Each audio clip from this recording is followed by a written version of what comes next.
Chapitre 8 de la nécessité du purgatoire et combien il est terrible. Je dis plus encore. Dieu me fait voir que pour ce qui est de lui, il ne ferme la porte du ciel à personne, que tous ceux qui veulent y entrer y entrent, et que comme il est la miséricorde même, il nous tend à tous les bras pour nous recevoir dans sa gloire. Mais il me fait voir en même temps que sa divine essence est d'une pureté si grande et si incompréhensible que l'âme qui a en elle le plus petit atome d'imperfection se précipiterait plutôt en 1000 enfers que de se présenter en cet état devant une majesté si sainte. C'est pourquoi, voyant que le purgatoire était établi de Dieu pour purifier les âmes de leurs tâches, elle s'y précipite avec bonheur et regarde comme une grande miséricorde de trouver ce moyen de détruire en elle l'obstacle qui l'empêche de s'élancer dans les bras de son Dieu. Qu'on juge par là de ce que doit être le purgatoire. Il est tel qu'il n'y a ni langue qui puisse en parler dignement, ni esprit qui puisse le comprendre. Je vois seulement que quant à la grandeur de la peine, il égale l'enfer, et je vois néanmoins que l'âme, qui a en elle la moindre tâche, accepte ainsi que je l'ai dit, cette peine comme une grande miséricorde de Dieu à son égard, et qu'elle ne compte pour rien tout ce qu'elle souffre, lorsqu'elle le compare à ces tâches qui servent d'obstacle à l'élan de son amour vers Dieu. Ainsi, à mon avis, la peine qui surpasse toutes les autres dans les âmes du purgatoire est celle de voir qu'il y a en elles quelque chose qui déplaît à Dieu et d'avoir offensé volontairement une si ineffable bonté. Et en voici la raison. C'est qu'étant en grâce, elle voit la vérité, et découvre à cette lumière toute la grandeur de l'obstacle qui ne leur permet pas d'approcher de Dieu. Chapitre 9 Regard réciproque de Dieu et des âmes du purgatoire. La sainte confesse qu'elle ne peut s'exprimer en parlant de ces matières. Mais qu'est-ce que tout ce qui vient d'être dit en comparaison de ce que Dieu m'a fait connaître, selon le degré d'intelligence que je puis en avoir en cette vie? Ces choses sont tellement extrêmes que toutes nos lumières et nos expressions, tout ce que nous pouvons sentir et imaginer, toutes nos idées de justice et de vérité, ne me semblent que mensonges et néants, en comparaison de la réalité. Je demeure encore confuse de ne savoir pas trouver des termes plus forts. Je vois en Dieu une correspondance aux sentiments de l'âme qu'il m'est impossible d'exprimer. Elle est telle que lorsqu'il la voit revenir à la pureté dans laquelle il l'a créée, il lui lance des rayons d'amour qui l'embrasent, et il l'attire à lui avec une force capable de l'anéantir, tout immortelle qu'elle est.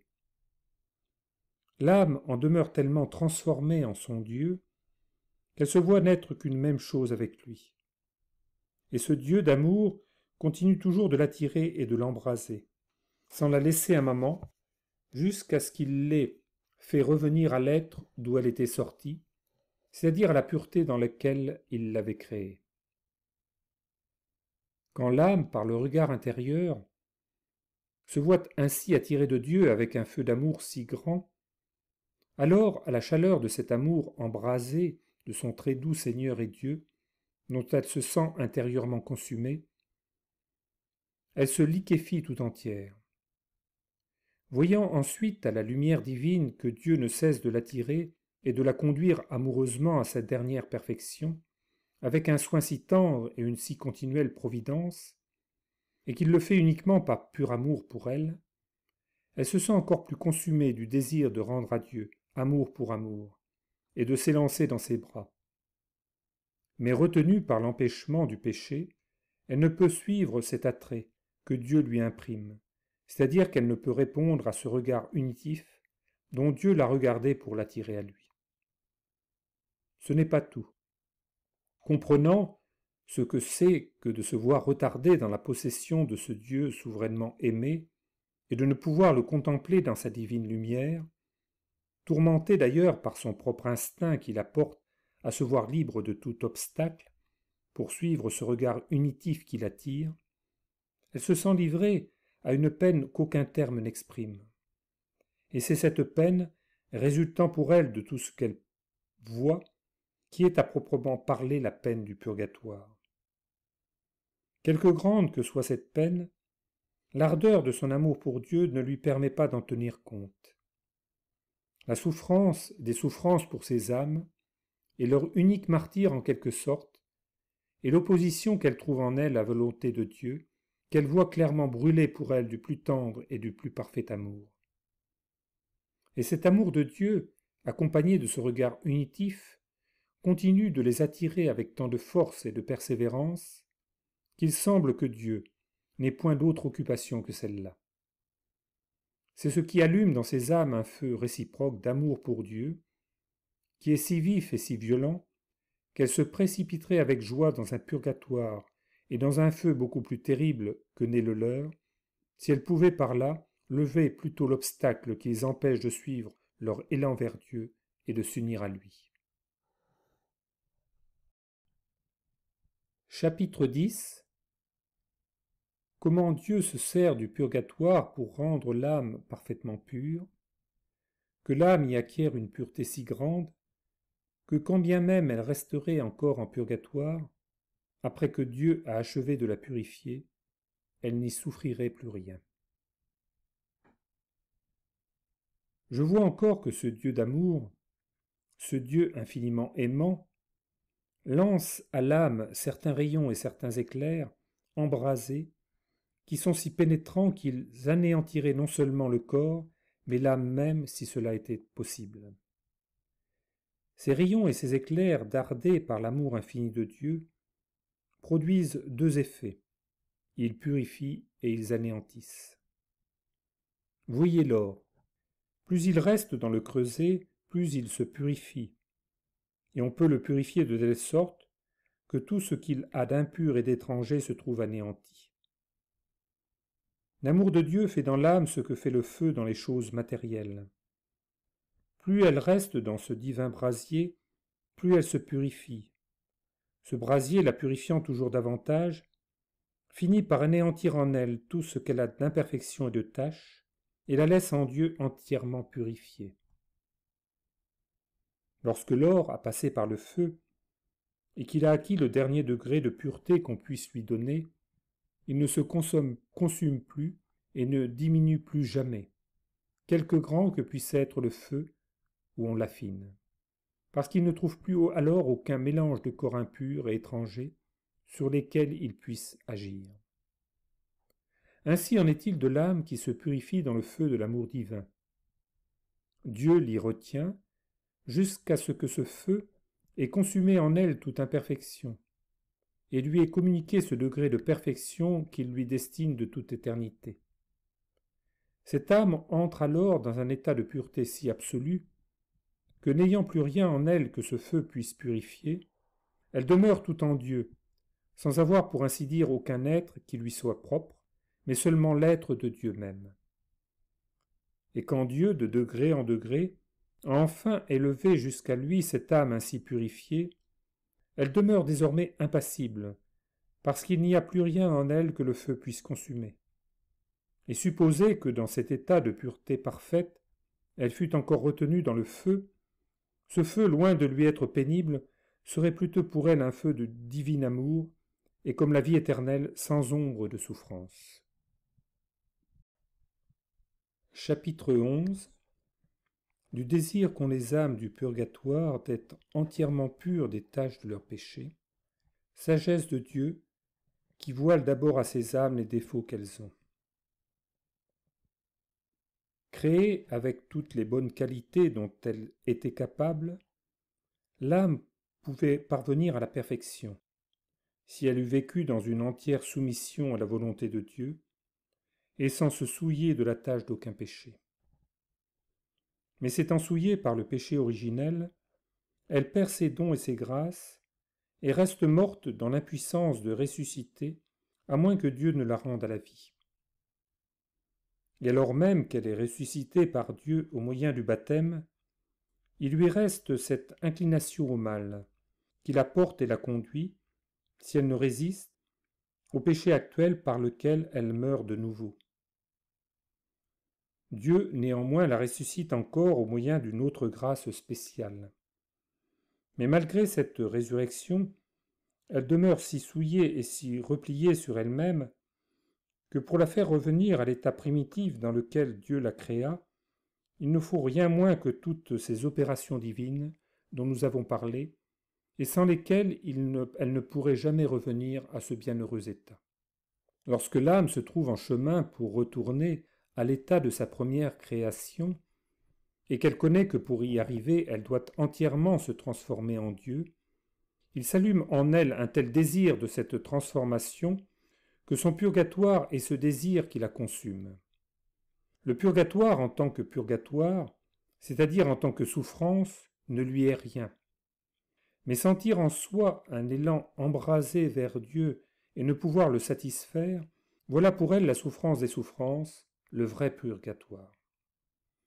Ce dernier acte d'amour par lequel l'âme est ainsi purifiée est ce que fait dans l'âme l'opération divine, mais où l'âme n'a point de part. Car quant à elle, elle se sent remplie de tant d'imperfections cachées que si elle les voyait, elle tomberait dans le désespoir. Mais elles lui demeurent cachées jusqu'à ce que le feu de ce même amour les ait entièrement consumées. Alors seulement Dieu les lui montre comme dans un miroir pour lui faire connaître qu'elle tient de lui seul ce feu d'amour qui a détruit en elle tant de taches dont elle était souillée et levé tant d'obstacles qui l'éloignaient de sa suprême félicité. Chapitre 12. Comment la souffrance s'allie avec la joie dans le purgatoire. Pour bien comprendre ceci, il faut savoir que ce qui se passe d'ordinaire pour perfection aux yeux de l'homme est défaut aux yeux de Dieu. Car toutes les choses que l'homme fait, et qui selon sa manière de voir, de sentir, d'entendre, de vouloir ou de se souvenir lui semblent parfaites, impriment cependant en lui des taches et des souillures, lorsqu'il ne reconnaît pas que la perfection dans ce qu'il fait est un pur don de Dieu. La vérité est que toutes nos actions, pour être parfaites, doivent être produites en nous sans nous. Quand je dis sans nous, j'entends sans que nous puissions nous en dire les causes principales. Et que Dieu non seulement en soit le premier principe, mais encore qu'il agisse lui-même effectivement le premier dans l'homme. Or, ce sont là précisément les opérations de Dieu sur l'âme, lorsqu'il produit en elle par lui seul et sans un que mérite de sa part, ce dernier amour si pur et si dégagé d'imperfection dont nous avons parlé. Et ces opérations pénètrent et embrasent l'âme d'une manière ineffable. Elle se trouve dans le même état où serait le corps, si jeté pour le reste de ses jours dans un grand feu, il s'y sentait consumé sans espoir de jamais échapper à son supplice, si ce n'est quand la mort viendrait l'y soustraire. Il est bien vrai que cet amour qui procède de Dieu et qui rejaillit si puissamment dans les âmes, leur cause un plaisir si grand qu'il est impossible de l'exprimer. Mais il est vrai en même temps que cet inexprimable plaisir ne diminue en rien le tourment des âmes qui sont en purgatoire. Au contraire, ce grand amour qu'elles ont pour Dieu, trouvant un obstacle à l'accomplissement de ses désirs, est proprement, comme je l'ai dit, ce qui fait leur peine. Et cette peine leur est d'autant plus douloureuse que l'amour dont Dieu les a rendus capables est plus parfait et plus embrasé. Il résulte de là qu'il y a simultanément dans les âmes du purgatoire et une ineffable joie et une ineffable souffrance, sans que l'une empêche l'autre. Chapitre 13. Qu'on n'est plus en état de mériter au purgatoire. Comment ces âmes regardent les charités que l'on fait pour elles en ce monde. Oh, s'il était au pouvoir des âmes du purgatoire de se purifier par la contrition de toutes les tâches qui les séparent de Dieu, qu'elles seraient bientôt pures et qu'elles paieraient bientôt toutes leurs dettes. Voyant avec une souveraine clarté ce que c'est que d'être éloignées de Dieu, leur faim et leur amour, elles s'embraseraient d'un feu de contrition si actif qu'il consumerait en un instant toutes leurs tâches. Mais il n'en est pas ainsi. Dieu, dans sa justice, a décerné qu'il ne leur serait pas remis un seul denier de ce qu'elles doivent. Ces âmes, de leur côté, ont une parfaite soumission à ce décret de Dieu. Elles sont établies dans une telle conformité à sa justice et à ses ordres, que n'ayant ni choix, ni vue, ni volonté propre, elles ne choisissent, ne voient, ne veulent que ce qui plaît à Dieu. Que si les personnes qui sont dans le monde offrent à Dieu pour elles des prières et des aumônes qui puissent diminuer le temps de leur souffrance, il n'est pas en leur pouvoir de détourner leur vue du divin objet qu'elles contemplent, pour la porter avec affection sur ces actes de charité. Elles ne peuvent les voir que sous cette très juste balance de la volonté divine, laissant Dieu disposer souverainement de tout pour satisfaire ses droits à la manière qui plaît le plus à son infinie bonté. Si elles avaient le pouvoir de se détourner pour regarder ces aumônes en dehors de cette divine volonté, elles feraient un acte d'amour-propre, et cet acte, leur enlevant la vue du vouloir de Dieu, deviendrait pour elles un enfer. C'est pourquoi ces âmes demeurent immobilement soumises à tout ce qui leur vient de Dieu, soit en plaisir et en contentement, soit en peine, sans qu'elles puissent faire le moindre retour sur elles-mêmes. Chapitre 14 de la soumission des âmes du purgatoire à la volonté de Dieu. Ces âmes sont si intimement unies à la volonté de Dieu et tellement transformées en elle qu'elles sont souverainement contentes de tout ce qui émane de ces très saintes dispositions. Si, par impossible, une de ces âmes à qui il ne reste plus qu'un peu de purgatoire à faire était présentée à la claire vision de Dieu, elle regarderait cela comme une très grande injure, et paraître devant Dieu dans cet état serait pour elle un tourment plus terrible que 10 purgatoires. En effet, cette pureté infinie et cette souveraine justice ne pourraient la supporter. Ce serait même chose inconvenante de la part de Dieu. Et cette âme, de son côté, voyant que Dieu ne serait pas pleinement satisfait, ne pourrait se résoudre à frustrer les droits de sa justice. Quand il ne lui manquerait qu'un clin d'œil de souffrance pour être entièrement pure aux yeux de Dieu, ce serait un tourment intolérable pour elle de paraître devant lui avec ce dernier reste de rouille du péché. Et pour s'en délivrer, elle se précipiterait plutôt dans 1000 enfers que de se trouver en présence de Dieu sans être entièrement purifiée. Chapitre 15 Reproches et salutaires avis que la sainte adresse aux personnes du monde qui négligent de servir Dieu pendant leur vie et renvoient le soin de leur salut au moment de la mort. Voyant donc à la lumière de Dieu tout ce qui vient d'être dit sur le purgatoire, je ne puis m'empêcher de dire que je voudrais avoir une voix assez forte pour épouvanter tous les hommes qui sont sur la terre et leur faire entendre ces paroles. Ô infortunés, pourquoi vous laissez-vous tellement aveugler par ce monde qui passe que vous ne pensiez point à faire de bonnes œuvres durant votre vie, pour les trouver dans une nécessité aussi pressante que celle où vous vous verrez à l'heure de la mort? Quoi? Vous vous tenez tous à couvert sous l'espérance de la miséricorde de Dieu que vous dites être si grande. Et ne voyez-vous pas que c'est cette bonté infinie de Dieu qui vous jugera et vous condamnera pour avoir désobéi aux volontés du meilleur de tous les maîtres? Cette bonté devrait vous porter à vous soumettre à ses commandements et non à lui désobéir dans l'espérance du pardon. Sa justice, sachez-le bien, aura infailliblement son cours, et il faut que d'une manière ou d'une autre, elle soit pleinement satisfaite. Gardez-vous de vous rassurer en disant « Je me confesserai, je gagnerai l'indulgence plénière.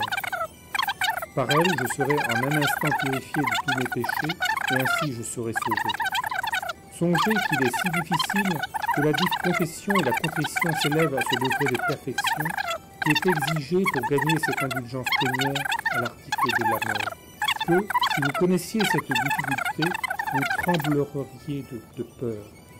Et loin de vous, flatté d'avoir un jour cette précieuse disposition, vous vous tiendriez plutôt pour certain du contraire. Chapitre 16. La Sainte montre encore comment les souffrances de ces âmes n'altèrent en rien leur paix et leur joie. Dieu me découvre dans les âmes du purgatoire deux opérations de sa grâce dont il leur donne à elles-mêmes la vie. La première opération leur fait souffrir avec bonheur leur peine. Elle les regarde comme une grande miséricorde de Dieu à leur égard, considérant d'un côté l'incompréhensible majesté de Dieu et de l'autre l'audace de leur offense et le châtiment qui leur est dû. Il est certain en effet que si la bonté de Dieu ne tempérait sa justice par la satisfaction du précieux sang de Jésus-Christ, un seul péché mortel serait digne de 1000 enfers éternels. Ces âmes souffrent donc leur peine avec tant de joie que pour rien au monde, elles ne voudraient qu'on en enlevât le moindre atome. Elles reconnaissent trop à combien, juste titre, elles l'ont mérité, et combien elle est saintement ordonnée de Dieu. En sorte que pour ce qui est de la volonté, loin de se plaindre de ce qu'elle souffre, elle l'accepte de la main de Dieu avec autant de bonheur que si elle était déjà au ciel. La seconde opération de la grâce dans ces âmes est un ineffable contentement qu'elles éprouvent en se voyant dans l'ordre de Dieu et en considérant ce que son amour et sa miséricorde font pour elles. Dieu imprime en un instant dans leur esprit la vie de ces deux opérations, et parce qu'elles sont en état de grâce, elles les entendent et les comprennent, chacune selon sa capacité. Elles en éprouvent une grande joie qui ne diminue jamais, mais qui au contraire va toujours croissant à mesure qu'elle approche de Dieu.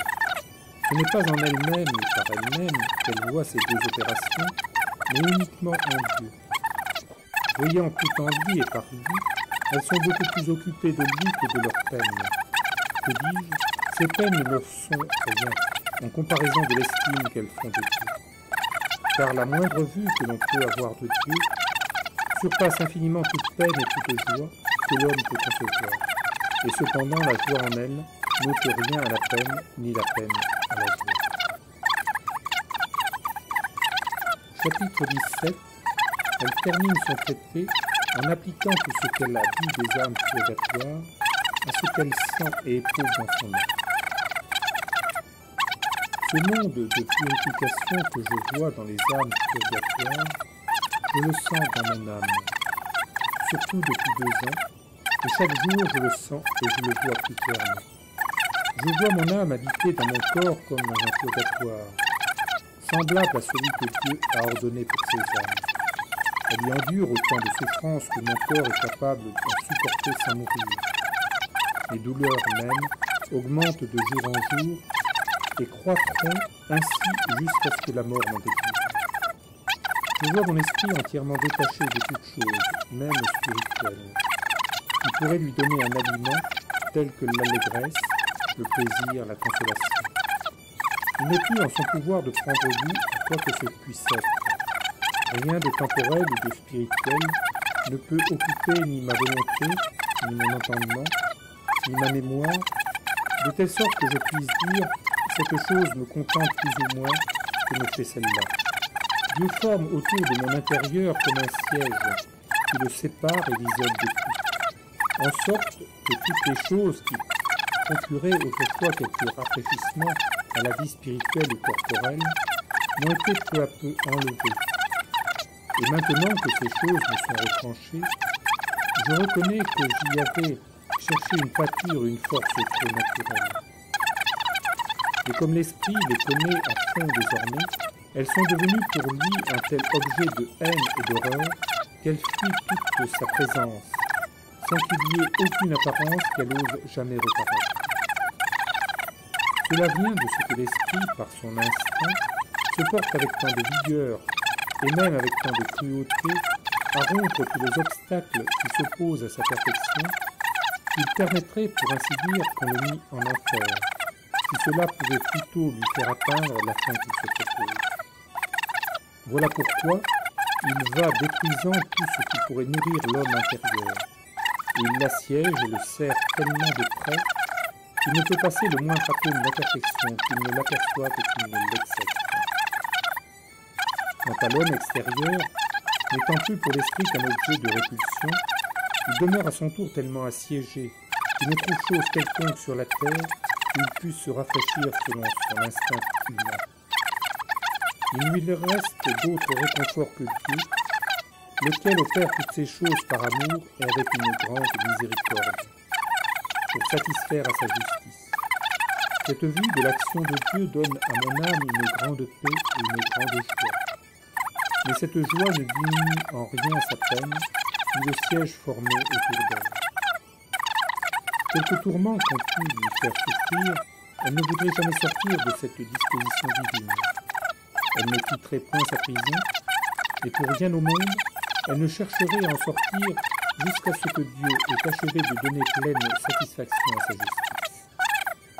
Enfin, toute ma joie dans cet état est que Dieu soit satisfait, et je ne pourrais trouver de tourment plus cruel que de me voir hors de l'ordre de ses volontés divines, tant je les vois justes et miséricordieuses. Toutes les choses contenues dans cet écrit, je les vois et je les touche, mais je ne puis trouver de mots convenables qui les expriment comme je le voudrais.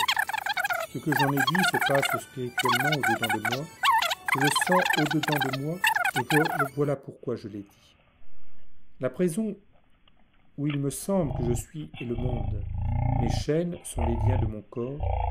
Mon âme, illuminée par la grâce, comprend ce que c'est que d'être retenue captive loin de Dieu, et de trouver en elle un obstacle qui retarde son souverain bonheur en l'empêchant d'atteindre sa fin. Et comme elle est souverainement délicate et sensible, ce retard lui cause une peine ineffable. Au milieu de cette captivité, mon âme reçoit de Dieu une nouvelle grâce, je veux dire une certaine dignité qui non seulement la rend semblable à Dieu, mais encore la fait une seule et même chose avec lui, par une réelle participation de sa bonté.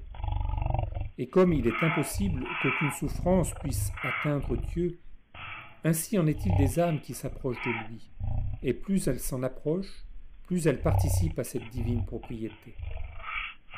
Ainsi donc, le retard de son union avec Dieu, dont l'âme trouve en elle la cause, lui fait éprouver une peine intolérable. Cette peine et ce retard font qu'elle est encore loin de ces qualités ou perfections que sa nature doit atteindre. Ces perfections lui sont montrées à la lumière de la grâce, ne pouvant y atteindre, et étant cependant capable de les posséder, elle demeure livrée à une indicible peine, qui n'a de comparable que l'estime qu'elle fait de Dieu. Cette estime croît en elle avec la connaissance de Dieu, et la connaissance augmente à mesure que l'âme se dépouille des restes du péché. Mais aussi la peine du retard de son union avec Dieu devient de plus en plus intolérable, parce que l'âme est toute recueillie en Dieu, et que rien ne l'empêche plus de le connaître tel qu'il est et sans ombre d'erreur.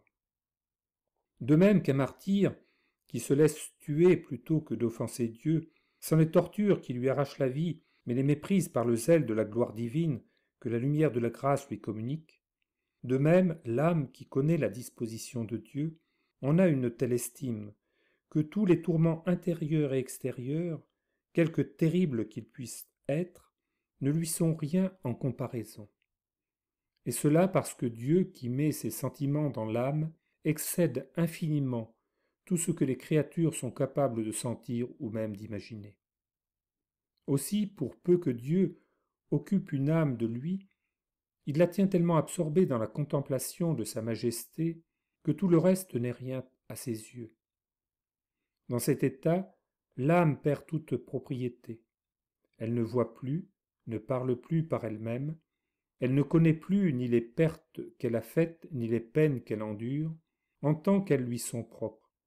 Tout cela, comme il a été clairement dit ci-dessus, elle l'a vu en un instant et une seule fois, lorsqu'elle passait de cette vie à l'autre. Finalement, pour conclusion, comprenons bien cette vérité que Dieu très bon et très grand, avant d'admettre une âme en sa présence, anéantit en elle tout ce qu'il y a d'humain et la purifie entièrement par les flammes du purgatoire.